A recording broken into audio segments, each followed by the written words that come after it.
আগামীকালের দৈনিক রাশিফল নিয়ে বিস্তারিত আলোচনা করব ১২টি রাশির ভালো এবং মন্দ নিয়ে। এটা অতি পরিচিত প্রোগ্রাম। প্রত্যেকটা দিন আমি দৈনিক রাশিফল নিয়ে আলোচনা করি আপনাদের অ্যালার্ট করার জন্য। তাই প্রত্যেক দিনের মতো আজও অ্যালার্ট করার জন্যই আলোচনা করব। আগামীকাল ১৩ মে মঙ্গলবার, প্রতিপদ তিথি, বিশাখা নক্ষত্র, বড়িয়ান যোগ ও জন্মরাশি বৃশ্চিক। এবার ১২টি রাশিকে নিয়ে বিস্তারিত আলোচনা করব। তার আগে আমার সাথে কিভাবে যোগাযোগ করবেন সে বিষয়টা একটু নিয়ে আলোচনা করে নিই। নমস্কার, জয় মা কামাখ্যা, জয় মাতা। যারা আমার সাথে সামনাসামনি বসে কথা বলতে চাইছেন, অনেকেরই ইচ্ছা যে আমার সমস্যা নিয়ে আমি একটু সামনাসামনি বসে কথা বলব। তাহলে আপনাকে দুটো জায়গা বেছে নিতে হবে। যেকোনো একটি জায়গায় আপনি আসতে পারেন। সেটা হচ্ছে তারাপীঠ এবং আমার নিজের মন্দির। অনেকেরই মনে এই প্রশ্নটা থাকে যে উনার চেম্বারটা কোথায়? আমার কোনো চেম্বার নেই। দুটো জায়গায় আপনি দেখাতে পারবেন, দুটোই মন্দির। এক তারাপীঠ, এক হচ্ছে আমার নিজের মন্দির। নিজের মন্দিরে যেটা নদিয়া বীরনগর ১০ মহাবিদ্যা কালীবাড়ি, আপনাদের অনেকেরই পরিচিত। সেখানে পেয়ে যাবেন সোম, মঙ্গল, বুধ। আর তারাপীঠ পেয়ে যাবেন ইংরেজি মাসের শুরু এবং শেষ। মে মাসের শুরু কমপ্লিট হয়ে গেছে, শেষটা আছে ৩০-৩১। মে মাসের ৩০-৩১। যারা তারাপীঠ দেখা করতে চাইছেন অবশ্যই নাম লিখে নেবেন। নাম্বার দেওয়াও আছে তারাপীঠ বলে। আর যদি বুঝতে অসুবিধা হয় তাহলে হোয়াটসঅ্যাপে এসে আপনাকে লিখতে হবে, আমি তারাপীঠ দেখা করতে চাই, আমি কন্ট্যাক্ট নাম্বার পাঠিয়ে দেব। তার সাথে আপনি কন্ট্যাক্ট করে নামটা লিখিয়ে দেবেন। এবং তারাপীঠ এবং আমার মন্দির এই দুটো জায়গায় যারা আসতে চাইছেন বা অনেকে ভাবছেন যে আমার বাড়ির থেকে অনেকটা দূর, তাদের ক্ষেত্রে বলব একটু ভালোভাবে ভাবুন। তারাপীঠ একটা তীর্থস্থান এবং মায়ের দর্শন করা প্রত্যেকেরই একটা ইচ্ছা থাকে। তাই সেক্ষেত্রে দাঁড়িয়ে আপনার বাড়ি যত দূরই হোক না কেন, মায়ের দর্শন বা তারাপীঠে যাবেন সেই উদ্দেশ্যে বেরোতে পারেন। তাহলে আপনার গায়ে অতটা লাগবে না। আপনি মায়ের দর্শন করলেন, পুজো করলেন, তারপর আমার সাথে সাক্ষাৎ করেন। তাহলে কি হলো? এক কাজে দু কাজ হয়ে যাবে। আপনার বাড়ি যত দূর হোক, তাহলে আপনার অতটা মানে কষ্ট বা গায়ে লাগবে না। অনেকের আছে না, ইস! এই কারণে এত দূরে যাব। সে কেন্দ্র করে আপনার যেতে হবে মায়ের, যে মায়ের দর্শন করব, পুজো দেব। তার সাথে আমার আলোচনাটা করে যদি একটু বেরিয়ে আসতে পারি সমস্যা থেকে, সেটা আপনি করতেই পারেন। ঠিক ১০ মহাবিদ্যা কালীবাড়ি আমার মন্দিরে আসলেও সে একই কথা বলব। আপনি একসাথে মায়ের ১০ টা রূপ দর্শন করতে পারবেন, যাতে ভাগ্য আপনার অবশ্যই চমকাতে থাকবে। সঠিক শুনেছেন। ১০ টা রূপ মায়ের দেখা মানে আপনার কিন্তু পজিটিভিটি বাড়বে। তার সাথে, সাথে আমার জবা মায়ের দর্শন। দর্শন নয়, তার কাছে যদি আপনি কিছু চাইতে পারেন মন থেকে, উপর দিয়ে না, তাহলে আপনার সেই সমস্যা থেকে বেরিয়ে আসতে পারবেন। এটাও একটা বড় পাওয়া এবং তার সাথে আমার সাথে সাক্ষাৎ। তাই এই দুটো জায়গাতেই আমি রেখেছি আমার সাথে সাক্ষাৎ করার জন্য। এই মুহূর্তে অনলাইন টোটাল বন্ধ আছে। অনলাইন আমি এই মুহূর্তে যাচ্ছি না। এবার অনেকেই আছেন ভীষণ বিপদে আছেন। আসতেও পারবেন না। বহুদূর বা যেকোনো কারণে আটকে গেছে। তাদের জন্য ১ জন ২ জনের অনলাইন হতে পারে, সেটা আমি বুঝবো তারপর। যেটা এভেইলেবল ছিল অনলাইন বন্ধ। কারণ মানুষের মানসিকতাই খারাপ হয়ে গেছে। তাদের জন্য নয়। অ্যাকচুয়াল অনলাইন যাদের কোনো রকম যোগ্যতা নেই, তাদের কাছেই তারা হুমড়ি খেয়ে পড়ে। আর তাদের থেকে প্রতারিত হয়। তারপরে যারা সঠিক তাদের সাথেও তারা ঠিকঠাক ব্যবহার করতে পারে না। তাই অনলাইন টোটাল বন্ধ। সামনাসামনি আসুন, আমাকে চিনুন, আমার সাথে কথা বলুন। অনলাইন হচ্ছে না। এই বিষয় নিয়ে হোয়াটসঅ্যাপে কেউ লিখবেন না।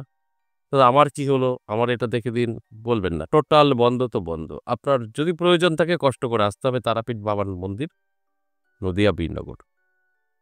তবেই আপনি পরিষেবা পাবেন। আপনার সমস্যা নিয়ে বেরিয়ে আসতে পারবেন। তাছাড়া সম্ভব নয়। আমরা সবসময়ের জন্য যেটা বাস্তব সেটা বলে দেই। মুখে রেখে কিছু বলি না। এবার আসুন আজকের আলোচনার বিষয়, সেটা হচ্ছে দৈনিক রাশিফল। এই দৈনিক রাশিফল থেকে আপনি কিন্তু আপনার জীবনকে গোছাতে পারবেন। কারণ একটাই, দৈনিক রাশিফল আমি অ্যালার্ট করার জন্য আলোচনা করি। আপনি সম্পূর্ণ প্রোগ্রাম দেখবেন, অ্যালার্ট থাকবেন, আপনার ভাগ্যের পরিবর্তন আপনি নিজেই ঘটাতে পারবেন। অর্থাৎ আপনি যদি জানতে পারেন আপনার খারাপ কিছু অপেক্ষা করছে, সেটা আপনি করবেন না, ভালো থাকবেন। আপনি যদি জানতে পারেন আপনার ভালো কিছু অপেক্ষা করছে, আপনি কিন্তু দ্রুতগতিতে আপনার জীবনে এপ্লাই করতে পারেন। ঠিক এইভাবে আপনি কিন্তু আপনার জীবনকে গুছিয়ে নিতে পারবেন। নেগেটিভকে দূরে সরাতে পারবেন, পজিটিভকে গ্রহণ করতে পারবেন। যে কারণে আমি প্রত্যেকটা দিন একটা কথাই বলি, আমার আলোচনা মানে আপনাদের অ্যালার্ট করা। আপনারা অ্যালার্ট হবেন, আপনাদের জীবনের পরিবর্তন ঘটবে। আপনি যদি জানতে পারি যে আমার সামনের সময় খারাপ, আমি সেটাকে একটু তো অ্যালার্ট থাকবই। অ্যালার্ট থাকলে আপনি কিছুটা সেফ থাকবেন। এটা একদম 100%। আর যদি না জানতেন তাহলে কিন্তু অ্যালার্ট থাকতেনও না, আপনার সঙ্গে এই ঘটনা ঘটতো, যেটা নেগেটিভ। তাই আমি মনে করি এই আলোচনা থেকে আমাদের প্রত্যেকেরই ভালো হবে, খারাপ হবে না। তাই এই প্রোগ্রামটা সম্পূর্ণ দেখলে আপনার কাজে আসবে। কেটে, কেটে দেখলে অনেক জায়গাগুলো মিস করে ফেলবেন, কিছুই বুঝতে পারবেন না। এবার আসুন এক, এক করে সেই রাশিগুলো বলি। যে রাশির ধরে, ধরে বলব প্রত্যেকটা রাশির।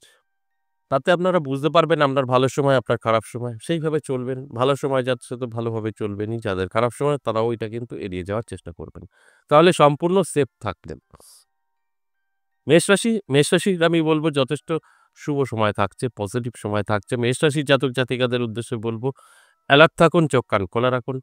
চেষ্টা পরিশ্রম করুন, আপনার স্বপ্ন পূরণ হবে। সময়টা তো ভালো। এরপর বৃষ রাশি। বৃষ রাশির ক্ষেত্রে বলব, একটু সতর্ক থাকতে হবে। বৃষ রাশির জাতক-জাতিকাদের কিন্তু খুব ভালো সময় যাবে না। নানাভাবে দুশ্চিন্তা, টেনশন, ঋণ ধারে জড়িয়ে যেতে পারেন। আপনি যদি চান তো এটাকে এড়িয়ে যেতে পারবেন। এর জন্য কি করতে হবে? অবশ্যই আপনাকে অ্যালার্ট থাকতে হবে। অ্যালার্ট থাকলে দেখবেন আপনি আপনার জীবন থেকে নেগেটিভিটিটাকে দূরে সরাতে পারবেন। এরপর মিথুন রাশি। মিথুন রাশির জাতক-জাতিকাদের যথেষ্ট শুভ সময় থাকবে, পজিটিভ সময় থাকবে। যেকোনো কাজে সাকসেস পাবেন এবং ইনকাম বৃদ্ধি পাবে। এটা অত্যন্ত শুভ।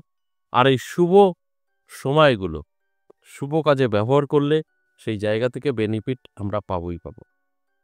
সঠিকভাবে বুঝতে পারি না, তাই আমরা সঠিকভাবে আমাদের জীবনে এপ্লাই করতে পারি না। তাই আমি বলব অবশ্যই আপনার জন্য শুভ সময়। এরপর কর্কট রাশি। কর্কট রাশির জন্য শুভ, বহুদিনের আটকে থাকা কাজ কিন্তু ক্লিয়ার হতে পারে। আপনার সাথে নতুন, নতুন বন্ধু-বান্ধবীর পরিচিত হতে পারে। তাদের থেকেও আপনি কর্মক্ষেত্রে কিছু সমাধান পেতে পারেন। এছাড়াও আমি বলব অ্যালার্ট থাকলে আপনি অনেক কিছু উপলব্ধি করতে পারবেন। তাই অ্যালার্ট করার জন্যই আমার এই আলোচনা। আপনি যদি শুনে বুঝে ঘরে শুয়ে থাকেন, তাহলে কিন্তু কিছু মিলবে না। আপনি যতক্ষণ আপনার জীবনে এপ্লাই না করবেন। এরপর সিংহ রাশি। সিংহ রাশির ক্ষেত্রেও বলব যথেষ্ট শুভ সময় থাকবে সিংহ রাশির জাতক-জাতিকাদের। তাই চোখ কান খোলা রাখতে বলব, অ্যালার্ট থাকতে বলব। তাহলে কিন্তু আপনারা অনেক কিছু বুঝতে পারবেন, অনেক কিছু অনুভব করতে পারবেন। যে দিকগুলো আপনার জীবনকে ভালো এবং সুন্দর দিকে এগিয়ে নিয়ে যেতে পারে। তাই সিংহ রাশির জন্য যথেষ্ট শুভ সময় থাকবে। এরপর কন্যা রাশি। কন্যা রাশির জাতক-জাতিকাদেরও কিন্তু ভালো সময়। তবে হিসাব করে কথা বলবেন। বেফাঁস কথা বললে সমস্যা বাড়তে পারে। তাই কন্যা রাশির জাতক-জাতিকাদের সময় যথেষ্ট শুভ, ভালো। তবে নিজেকেও একটু সতর্ক বা একটু সচেতন হয়ে কথা বলা আপনার জন্য অবশ্যই শুভ। এরপর তুলা রাশি। তুলা রাশির জাতক-জাতিকাদের যথেষ্ট শুভ সময় থাকবে। প্রাপ্তিযোগ তৈরি হয়েছে।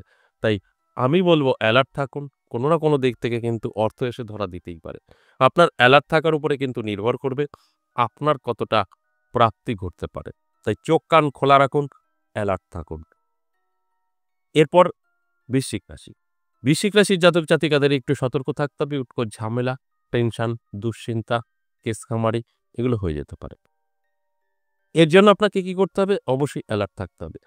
অ্যালার্ট থাকলে আপনি এগুলো কিন্তু আটকাতে পারবেন। তাছাড়া আমি যে কথাগুলো বললাম এগুলোই কিন্তু ঘটবে। আপনি অ্যালার্ট থাকলে কোনোটাই ঘটবে না। এরপর ধনুরাশি। ধনুরাশির যথেষ্ট শুভ সময় থাকবে।